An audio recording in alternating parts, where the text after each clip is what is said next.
ediyor. Bu komplo zihniyeti tamamen devreden çıkmış değil. Dolayısıyla 2025'te 27 Şubat'ta Sayın Öcalan'ın demokratik toplum çağrısıyla başlattığı süreç içerisinde en önemli atılması gereken adımlardan bir tanesi AİHM'in ve Avrupa Konseyler Birliği'nin de kararı aşılarak umut hakkı ilkesinin hala hayata geçirilmemesidir. Bu komplo sadece Kürtlere dönük olmadı. Sayın Öcalan şahsında sadece Kürtlere uygulanan bir komplo değildi. 27 yıl boyunca Türkiye'nin her tarafında kadınlara, işçilere, gençlere, emek mücadelesi yürüten tüm kesimlere karşı bu tecrit politikası her tarafa yayıldı. Bu komplo anlayışı, bu komplo zihniyeti her tarafta uygulanmak istedi. İşte bugün Rojava'ya saldırılması, Sayın Öcalan'ın demokratik modernite paradigması üzerinden gerçekleştirdiği, kadın özgürlükçü, demokratik, ekolojik bir paradigmaya dönük yürütülen bir saldırıdır. Ve bu saldırı, bu komployla, bu tecrit politikasıyla hala devam etmektedir. Dolayısıyla 4 parça Kürdistan'da Kürtler ve onların dostları bir arada mücadele yürüterek halkların eşit onuru, kimliğiyle, inancıyla bir arada yaşayabileceğinin paradigmasını savundu ve bu komployu durdurdu. Fakat bu komplo hala devam ediyor. Dolayısıyla demokratik toplum çağrısıyla başlayan süreçte bir an önce adımlar atılmalıdır. Ve bu adımların ilk atılması gereken bir tanesi de umut hakkının mutlaka uygulanmasıdır.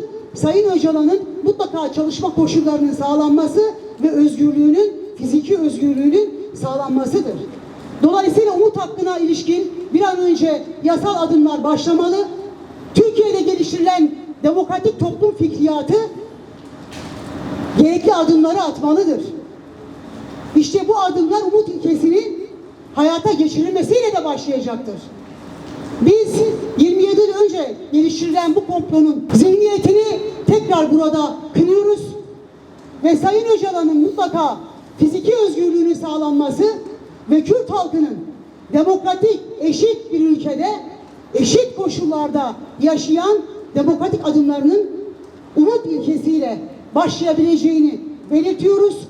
Bunun için de mücadelemizi sonuna kadar hep beraber yürütmeye devam edeceğiz. 27 Şubat çağrısıyla birlikte başlayan barış ve demokratik toplum süreci etrafında kenetlenen milyonların ortaya koyduğu irade aynı zamanda Sayın Öcalan tarafından boşa çıkarılan komplocu aklın, uluslararası komplocu güçlerin karşısında duranların iradesidir.